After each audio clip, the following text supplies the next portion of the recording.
So today we were supposed to do presentation and answer the questions of the chapter 3, but Yost didn't come, so we're not going to do the presentation. Instead, we're going to watch the summary of the first 3 chapters. Each is around 2 minutes.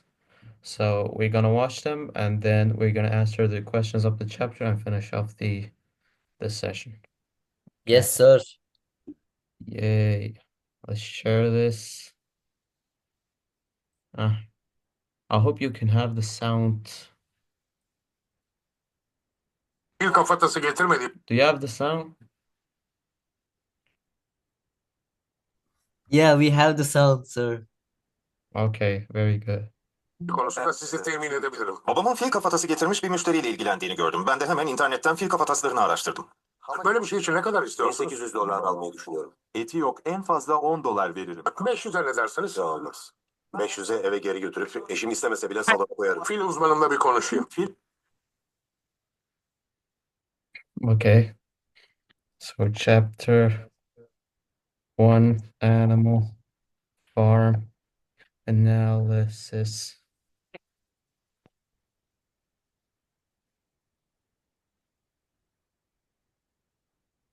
Whether you're in school or at the hospital, every medical student knows it's next to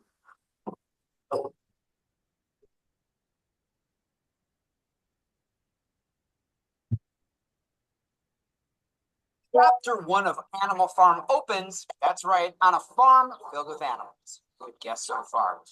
Mr. Jones, the drunken owner of the farm, has gone to bed, and old Major, the boar, has called the animals all in for a meeting. He knows his death is coming soon. Gathers everybody together. The dogs and the sheep are here. The pigs, the horses. Muriel the goat is here, and Benjamin the donkey. The hens are in the windowsills. The pigeons are in the rafters. Molly the mare arrives late, but takes place right in front. Moses, Mr. Jones's pet raven, he's not present. But old Major holds court for all of the animals.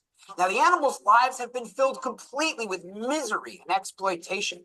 They're doing the labor, they're making the food, and they are killed when they are no longer useful. Meanwhile, what's Mr. Jones doing? Neglecting them and drinking.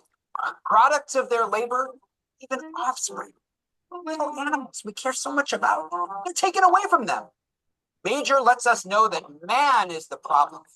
Man is the common denominator causing misery for these animals, and it's time for them to band together to prepare for a great rebellion, overthrow mankind. The rats run into the meeting and the dogs attack them. You're welcome, rats. You're part of the democratic process. In fact, the animals talk and they agree in a vote that rats and other wild creatures are their comrades. And this is important because this is one of the first times we're going to see any sort of political action happening with the animals. Most importantly of all, old Major describes a dream he had. The animals are free. He brings about a song from his childhood, Beasts of England, almost rallying that the animals really get behind. Now, in all the reverie, Mr. Jones is awakened from his drunken slumber, and he responds by firing his rifle into the night, ending the meeting. Chapter 1 is really important, not just for establishing the characters and that Farmer Jones is pretty much a drunk and a terrible leader, but seeing the hierarchy, the pigs at the top, the laboring horses in the middle, the other animals somewhat trailing in the back. There are parallels here to the communist revolution in Russia, as well as seeing how important the animals coming together and these meetings really are to a vision of freedom.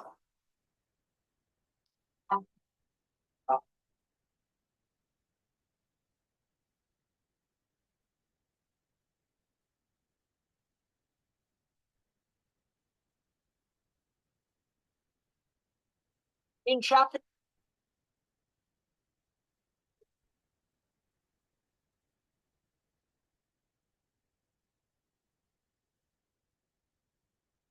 Chapter 2, Old Major dies peacefully in his sleep. The animals bury him in the orchard. After this, the animals meet regularly, organizing their rebellion, which the pigs really take the lead on. We get to know Cunning Napoleon, Idealistic Snowball, and Squealer. The sound is a bit problematic. Old Major's system of ideas. Cora, is the same problem happening to you? No, it's clear for me. Ege, it's your problem then. Becomes known Okay. as animalism. Now, we also hear from a voice of opposition, Moses, who tells the animals that if they play by the rules and behave, they could go to Sugar Candy Mountain. Is this rebellion really worth it? We also meet the trustworthy, hard-working horses, Boxer and Clover, who are especially on alert, carry the brunt of this revolution. Now, Mr. Jones ends up losing his farm, neglecting his animals, and gets really drunk, forgetting to feed them. Cows break out of the shed, trying to eat grain. Jones returns to stop the animals, and before you know it, it's a real revolution. The animals are fighting back, and they drive the people from the farm. Animals are free. They destroy the farmers' tools, those terrible symbols of bondage. They see the insides of the luxurious house their labor has built that they've been literally locked out of. And they write the 7 commandments on the wall of the barn. 2-legged things are the enemy. 4-legged and winged things are friends. No animal wears clothes, sleeps in a bed, drinks alcohol, or kills any other animals. Most importantly, all animals are equal. That manifests right away with a name change from Manor Farm to Animal Farm. And for the first time, they control their own destiny. They take care of the harvest, doing it better and faster than Jones did. The pigs milk the cows. Napoleon takes on a lot of responsibility with buckets of milk. The animals have their own fates in their hands. There's a lot to take away from chapter 2, but most importantly are those fundamentals of communism paralleled by the revolution here when the animals take over the farm. Jones is like Tsar Nicholas II, profiting off of the poor and the exploited masses to make himself rich and lazy. We also learn how important education is. Those pigs and Benjamin the donkey that can read and write take up leadership roles right away. We also see that religion, in this specific case, the crow's parable about Sugar Candy Mountain, is the opium of the masses. It keeps people complacent when they want to be moving forward.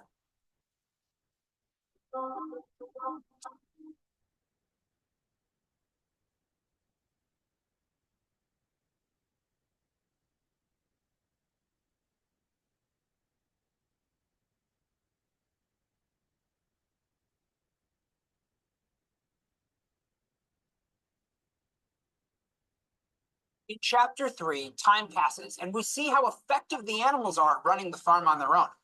The harvest is the largest in the farm's history. They're doing it faster and better. Now, the pigs have taken over as the supervisors, and the horses, Boxer and Clover, have fallen into a role as the most productive helpers. But every animal really gets involved. And the ducks and hens pick up stray hay, prevent waste. Pretty much every animal enjoys the fruits of their labor that summer. But the animals discover that milk is going into the pigs' mash. Pigs are also claiming apples too. Now, Squealer, with his gift for gab, argues that the pigs need it for brain power. Other than that, all the animals are getting rations according to their specific needs.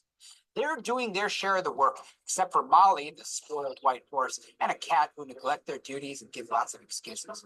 Boxer, on the other hand, works harder than ever, while Benjamin, the donkey, continues to do as he always had and seems to have no opinions of the rebellion. Sunday mornings are flag ceremonies and meetings. The pigs, Napoleon and Snowball, starting to fight quite a bit.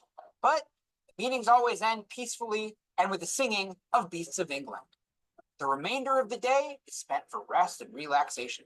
It's a communist utopia. But there are dark clouds on the horizon.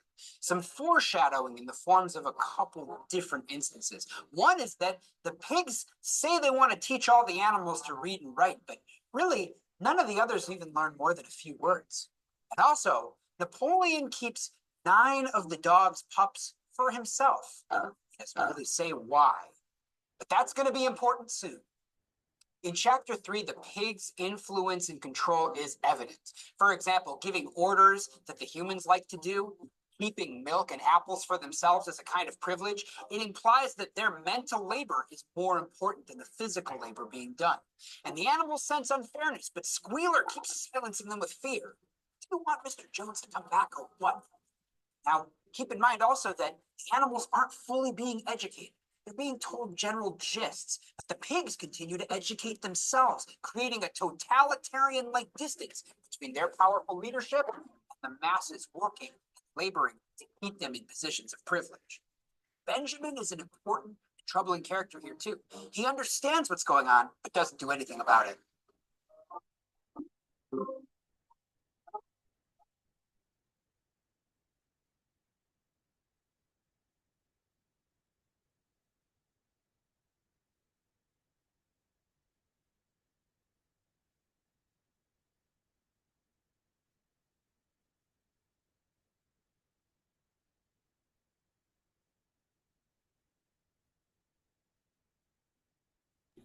Very educating, sir. Okay, we're done watching the first three chapters, so maybe it has been a time that you read the book so we could remember the main topics. So, yeah, I'll be really happy if you remove the messages you sent earlier. If someone arrives, would see them. Okay. But they're private. Oh, okay, I didn't notice that. Um, Now I'm gonna share the questions possibly, and then we're gonna get started. There are only 10 questions, so we can all answer together. So we're supposed to have a discussion, not like answer in this one. John Borg is calling. Leadership and labor. Okay. Koray, you can get started and read the first question. Okay, the pigs assume leadership roles while the other animals perform physical labor. What commentary might Orwell be making about intellectual labor versus manual labor? And how does this foreshadow future developments on the farm? My answer is the pigs take charge of planning and thinking while the other animals do all the physical work. Oral may be showing how intellectuals often claim leadership without sharing in the hard labor. This setup creates a power imbalance where one group benefits more while others struggle. It also hints that the pigs may use their brains as an excuse to gain more control later. The early separation between thinking and doing sets the stage for future inequality on the farm. Okay, thank you. I also agree with you. Pigs say that they are smart and they have to, use the milk in their mashes, get the apples to power their brain, and they have to think and be leaders. That's why they don't work, and other animals do. And that's the main thing, because Orwell seems to be pointing out how those who control ideas and information can end up in power without doing the hard physical work. The pigs use their intelligence to avoid manual labor, which foreshadows how they will continue to separate themselves from the others and justify their privilege through mental work. Ege, you can answer the second question. Wait, isn't the second question is the power of slogans? Yes. Okay. Box's personal mottos, I will work harder. Wait, I need to read the first. Becomes a driving force for him. What are the dangers of relying on simplistic slogans for complex social issues? And how does this affect critical thinking among the animals? So I think this is a motto to keep his mind and body in heat to keep working, but um the motto implies that he works so hard that he needs something to to cling because it's so much for him. I think relying on simplistic slogans like this is not enough to fulfill the social issues because these mottos and slogans can hold the individuals for a temporary time, especially a really short time. So this kind of affects the individual negatively. Thank you. So I also agree, like Boxer saying like I will work harder doesn't really mean anything after all because he Yeah. is the one only doing the work and pigs are just sitting around saying that they're doing the thinking and the ideology and so this kind of gives out from a totalitarian regime where they just learn, they become smarter, they become better while the um down part other animals do the labor and he just says like I will work harder, but he's not asking questions. He's not saying why am I working this much and they're not. So this is the actual question that they should be asking here. Um, I'm gonna move on to the third question. I'm gonna read it myself. Equality versus hierarchy. Despite the farm's goal of equality, certain animals clearly assume more privileged roles. How does chapter 3 show the beginning of inequality among the animals? And what technique do the pigs use to justify their positions? So I say, the pigs already give themselves like special privileges like milk and apples, I say. So they claim it's like necessary for their health, brain health, so they can lead effectively.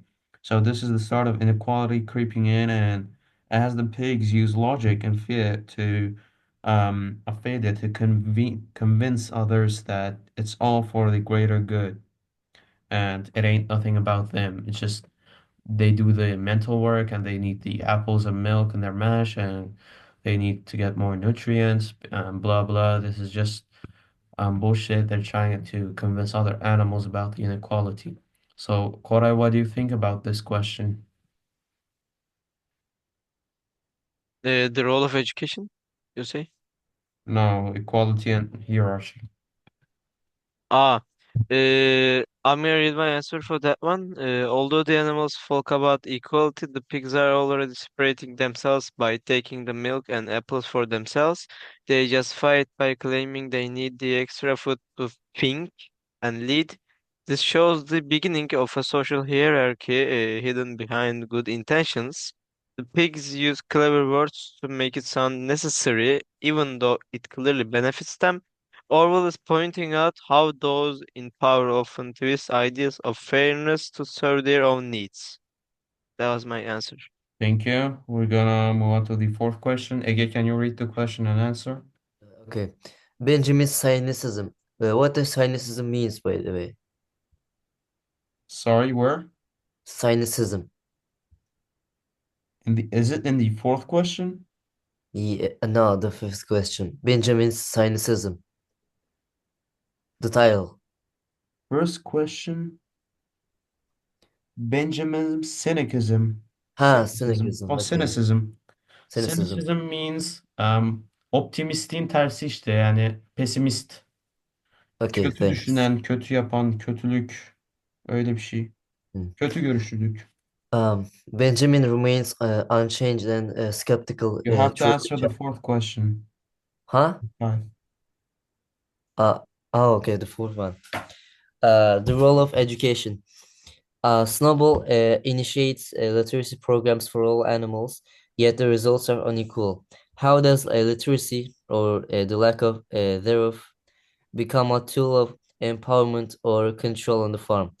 What might Orwell be suggesting about education in society? So, I think the point Orwell implies in this scene is that uh, even though everyone is equal, not everyone is capable of doing the same thing. For example, you cannot order a fish, a monkey, and a bird to climb a tree in equal conditions and expect the same results because that's against their capabilities, you know. So that's why not all the animals have the same results uh, from these literacy programs. Yeah, that's my answer. Thank you. I appreciate your answer. Koray, can you read the fifth one and answer it? You mean Benjamin's cynicism? Yeah, fifth one, I already said. Okay. Benjamin remains unchanged and skeptical throughout the chapter. How does his attitude reflect a particular response to political change, and what might Orwell be suggesting about the role of cynicism or apathy in societal movements? Benjamin doesn't get excited about the changes and keeps acting like nothing really matters. His attitude shows a deep mistrust of any kind of leadership or promises of improvement. While he's not wrong to be cautious, his refusal to act also means he doesn't help others see what's going wrong. Oral may be saying that cynicism without action doesn't fix anything. Staying on the sidelines can be just as harmful as blindly following. So I also think that Benjamin here is the wise one, and he's the only one that understands what pigs are trying to do, and they're trying to take over and preach equality while they're getting all the benefits. So in this way, Benjamin is represents the people who understand that the society is bad but stay silent. So Orwell may be showing how some people see through lies but choose silence, which allows injustice to grow without resistance. I'm gonna read the sixth question. The failure of comedies. So Snowball's various comedies largely fail, particularly in taming wild animals. What does the failure of these comedies suggest about the limits of idealism and the complexity of applying ideology to reality? I don't really know what this question means about the chapter really, but I think the comedy failures show that good intentions and big ideas aren't always enough. So trying to apply theory to real life is messy and unpredictable. Orwell may be hinting that revolutions often sound better in theory than how they actually come up. Ege, can you read the next question? Seven. Okay. Symbolism of the flag. The animals create a flag to represent their new society. What is the significance of the symbols, hoof and horn, and the color green? How might Orwell be critiquing the use of nationalistic symbols in revolutions? So, in most flags, green is a representation for its land because in usually in Western flags they use colors to represent their culture, government, and history, but um, communist ideologies take the nation its workers as and the work power more, so usually the color green is a representation for its green lands, and hoof and horn and I think that was about the representation of the Republic of the Animals. So the flag of Animal Farm, it consists of a green field, a hoof, and a horn. Uh, in the book, I think it says that the green represents the fields of England, as I said before, and the horn and hoof represents the Republic. Thank you. I think we're running out of time. Whatever. We got 10 minutes to answer the question, so we're gonna move on to the next question. Koray, can you read and answer eighth question? Yes, language and manipulation. Snowball simplifies the seven commandments into the maxim: four legs good, two legs bad. How does the simplification alter the complexity of animalism, and what are the dangers of reducing ideology to catchy slogans? My answer is when Snowball simplifies the commandments into four legs good, two legs bad, he makes it easier for the animalism to remember, but also removes the deeper meaning. This turns a complex belief system into something overly simple, which can be easily twisted. It helps the pigs control the narrative, since no one remembers the full rules. Orwell is warning that reducing big ideas into short slogans can be dangerous. It makes it easier for those in power to manipulate the truth. Thank you. I'm gonna move on to the ninth question. Snowball versus Napoleon. So Snowball and Napoleon are consistently at odds during the meetings. What do their disagreements suggest about leadership styles and the nature of political power struggles? So I thought Snowball is energetic and full of ideals, while Napoleon prefers behind the scenes influence. Their rivalry shows how like leaders often fight not just over like policy, but for personal power. So I mean, Orwell hints that revolutions can turn into struggles for control, not justice. That's what I say. So, um, Ege, can you answer the 10th question? Um, okay. Molly and the cat as dissenters. But what does dissenter mean? Wait a minute. Let me see. Cats seem disengaged, you mean? You mean disengaged? I know dissenter. Molly and the cat as dissenters. It says at the title. Oh, the topic. Okay. So Yeah. discentered, wait a second. I think not related and they don't do the work, because in the book they are known as to um muhalif işte ya, işte karşıt. They are who already opposite of the new system where pigs on top and they want the um Okay. John they want John back, so that's why they're the opposites and they don't do any work and just complain. They're called Thanks. dissenters. Thank you so much. You're Uh, welcome. both Molly and the cat seem disengaged from the collective effort. What do their behaviors represent about different types of dissent or self-interest within a revolutionary movement? So, even though a revolution um, happens because of the majority of people disagrees with the government, so kind of revolution represents the people. Uh, of course, there will be some people who disagree. There will be some minorities against this action. So it's not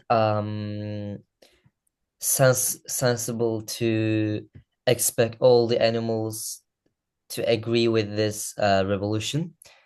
And Molly and the cat are um opposite figures to revolution.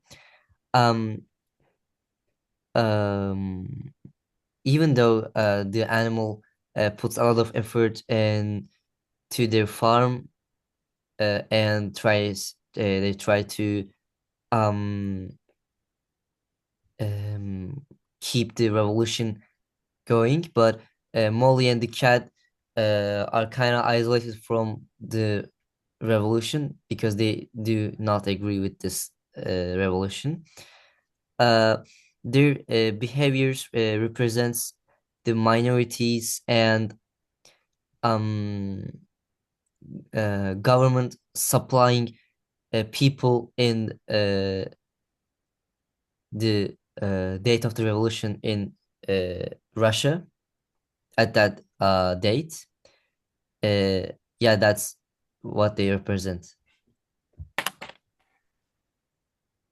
Okay. So your answer is pretty relevant. Molly avoids work and misses her old comforts, while the cat just this will benefit her. So they both show that not everyone joins revolutions for the same reasons, and some only stay as long as it suits them. So we'll use them to represent self-interest, passive resistance inside political change.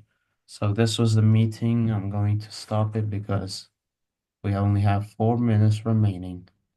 Stop here. Stop.